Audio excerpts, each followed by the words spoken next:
Obrigado. Que felicidade estar novamente com Am Israel, com o Dr. Soto, com o Dr. que Soto. tive a possibilidade de compartilhar o congresso na Jerusalém.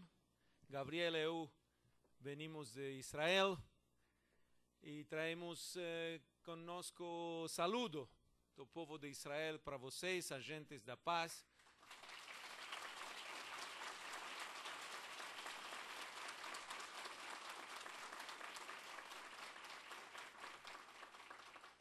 A Israel, como vocês sabem, e meu agradecimento a ITB, a esta escola tão bonita, por a sua hospitalidade de receber a nós hoje. Como vocês sabem, o povo de Israel, no Estado de Israel, se caracteriza por ser um Estado que segue o calendário judaico, que celebra as festividades bíblicas, que fala em hebraico, que tem muitas características mais além da religião, que fazem dele um Estado judeu. Mas uma delas, não a mais agradável, mas certa, é que o povo de Israel é o sobrevivente da maior matança, o maior genocídio que lembra a história humana, o Holocausto, durante a Segunda Guerra Mundial. O maior número de sobreviventes do Holocausto moram no Israel. E Israel, como país judeu, se vê a si mesmo como o país dos sobreviventes do Holocausto. E quando falamos da Segunda Guerra Mundial, nós sempre temos em conta que entre 1939 e 1945 tem duas guerras simultâneas no mundo. Uma guerra entre a Alemanha e os aliados, Inglaterra, França, Estados Unidos, e outra guerra entre a Alemanha e o povo judeu. E a segunda destas, que é paralela à primeira, se leva a cabo contra um grupo que estava totalmente desarmado e, portanto, não teve nenhuma possibilidade de defender-se e foi assassinado em 6 milhões atrapados em Europa, que não tiveram nenhuma oportunidade sequer de salvar sua vida saindo do país. Os exércitos que pelearam na primeira destas duas e os que pelearam na segunda eram diferentes exércitos. Na guerra entre a Alemanha e seus aliados contra os Estados Unidos, Inglaterra, França, o mundo ocidental, era llevada a cabo por Alemania con la Luftwaffe, con la Wehrmacht. Y la guerra contra el pueblo judío fue llevada a cabo con las SS, con los Einsatzgruppen.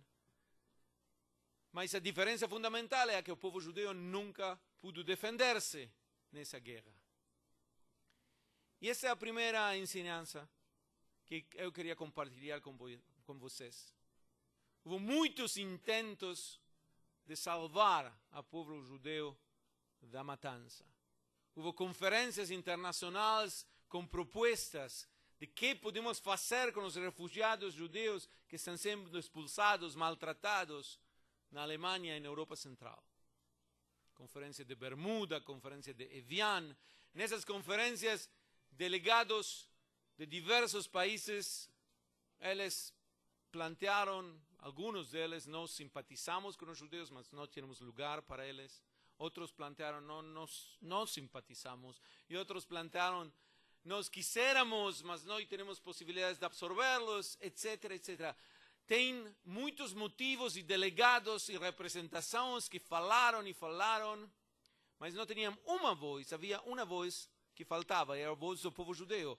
Ninguém nessas conferências se pôs de pé e falou, eu não vengo a expressar solidariedade com os judeus, eu sou os judeus. Não tinha essa voz que falara.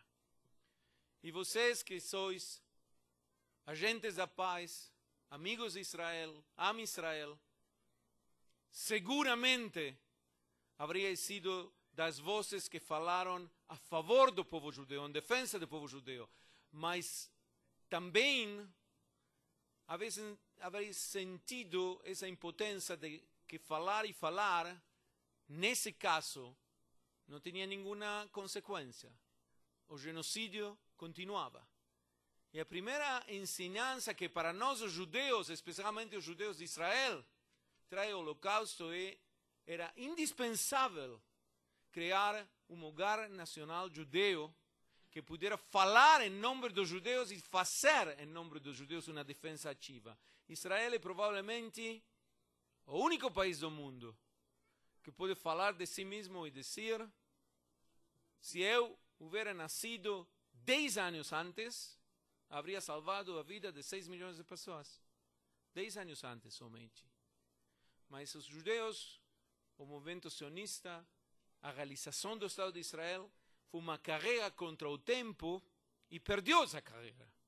Porque chegou tarde, chegou alguns anos depois da Segunda Guerra. E a primeira ensinança é que o Estado judeu era indispensável para que o mundo pudesse gozar de uma confraternidade com o povo judeu como vivimos hoje. Mas há ensinanças do Holocausto que são muito mais gerais. Eu diria, não menos dolorosas por ser gerais, mas que abarcam a todas as pessoas, não somente os judeus. Uma delas foi planteada em 1750, muito antes do Holocausto, por Jean-Jacques Rousseau. Rousseau, que até que ele tinha 37 anos de idade, era um simples libretista. Ele escrevia livretos musicais. Se dedicava somente à música. Mas nesse momento, ele tinha uma revelação que o transformou em um dos maiores pensadores da Europa. Que fez que Rousseau cambiara tanto o conteúdo de sua vida? Ele ia caminhando hacia Vincennes e viu uma cartaza da Academia de Dijon que convocava um concurso, um certamen, onde perguntava: acaso o progresso das ciências e das artes ha feito do homem um ser mais moral, um ser melhor do ponto de vista de sua humanidade? E Rousseau falou, ele escreve em seu diário, seu jornal: quando eu vi essa pergunta, senti que meu universo trocava, mudava completamente. Porque nesse momento senti que eu ia ganhar o certamen com uma resposta muito fundada à pergunta dolorosa. E a resposta que fez que Rousseau ganhara o certamen foi não. Não tem relação, não há nenhuma correlação entre a moral dos indivíduos e o grado de sua cultura. E essa que é uma conclusão tão dolorosa para os seres humanos, tem que motivar-nos a entender que a espécie humana que tem a capacidade de amar e de confraternizar, não é com maior informação que ela pode fazer essa confraternização. O amor não vem necessariamente da informação. Vocês sabem que é muito difícil estabelecer qual é a data do começo do Holocausto. E a data mais tarde, que em geral se planteia como possibilidade, é o 20 de janeiro de 1942. Por quê? Porque esse dia, na cidade de Wannsee, Berlim, houve um colóquio, conferência de Wannsee, onde os jerarcas, se fala, não? Os líderes do nazismo decidiram o extermínio do povo judeu. O extermínio já havia começado, a matança já havia começado. Mas esse momento foi oficial, uma decisão por escrito. Nós vamos a matar até o último judeu. Qual é a relação entre esta conferência e o descobrimento de Rousseau, 200 anos antes, que dos 14 membros desta conferência de Wannsee, mais da metade deles tinham doutorados das principais universidades europeias. não eram indivíduos primitivos, eram indivíduos muito inteligentes, muito conhecedores. O povo que fez o Holocausto é o povo mais culto do planeta. É o povo que deu à humanidade os melhores músicos, os melhores poetas, os melhores filósofos. E isto não é algo simples, é muito difícil de digerir, de aceitar. A cultura não tem que ver diretamente com a moralidade. E essa é uma das ensinanças do Holocausto. Por que é tão importante? Porque há pessoas que insistem que se nós vamos a educar, vamos a terminar com a ignorância que leva a preconceitos, a prejuízos, que põe as pessoas umas contra outras. Mas não é assim. Há um tipo de educação por el amor, um tipo de educação destinada à confraternidade, a respeito mútuo, a educação de Am Israel. Mas não toda educação leva a melhores indivíduos.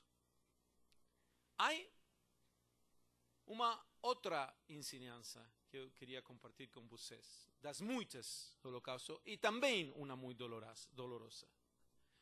E é que, em muitos casos, insistem pessoas que o fortalecimento da democracia impede a criação de regimes fanáticos, intolerantes, como o regime da Alemanha da Segunda Guerra Mundial.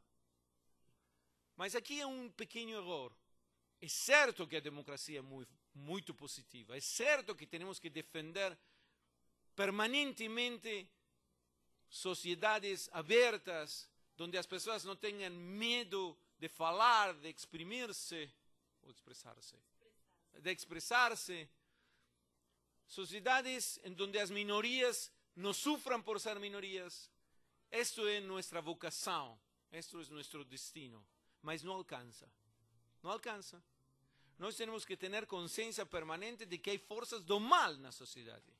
Essas forças do mal não se curam solas por proponerle a elas democracia. Antes da Segunda Guerra Mundial, não alcançava a democracia para terminar com o nazismo. Tinha que ter uma democracia tão forte que entendiera, que compreendiera que o nazismo era uma ameaça para a humanidade inteira e supiera como vencer, derrotar a essa força. E muitas vezes, até hoje, nós vemos muitos indivíduos muito bem intencionados, mas que eles não, tão bem intencionados que não chegam a reconhecer a existência do mal na sociedade, das ruindades da sociedade. E uma ensinança do Holocausto é que nós, quando ouvimos, escutamos a alguém falar que ele está disposto a destruir outro país, destruir outro povo, não há que tomar isto como se fosse uma piada. Há que tomar com toda a seriedade uma ameaça de genocídio como ocorre hoje.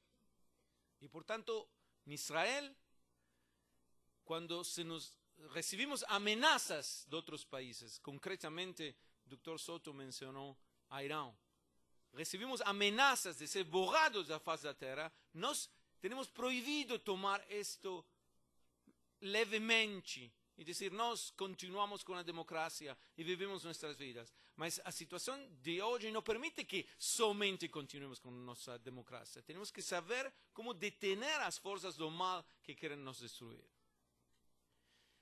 E, finalmente, eu quisiera compartilhar uma mensagem que é muito mais positiva do Holocausto. Vou resumir as anteriores. A primeira é quão importante era a existência de um Estado judeu para o povo judeu. A segunda é a moralidade das pessoas, a qualidade da humanidade não necessariamente aumenta com maior cultura. A terceira é a democracia só não é suficiente. Tem que ter uma democracia e uma consciência de detener as forças do mal que querem destruir-nos. E a quarta é o povo judeu de Israel. Meu querido amigo Gabriel vai falar de Israel de hoje, é seu tema, mas eu queria dizer, se há uma resposta para Auschwitz, que foi o campo de morte mais grande da história humana, milhões de pessoas assassinadas numa maquinária, numa fábrica da morte. Se há uma resposta para Auschwitz, essa resposta é o Israel de hoje. Israel é a resposta a Auschwitz. Por quê? Porque não existe em Israel pessoas que queiram tomar vingança, pegar vingança por o que passou. Nós respondemos à destruição com construção.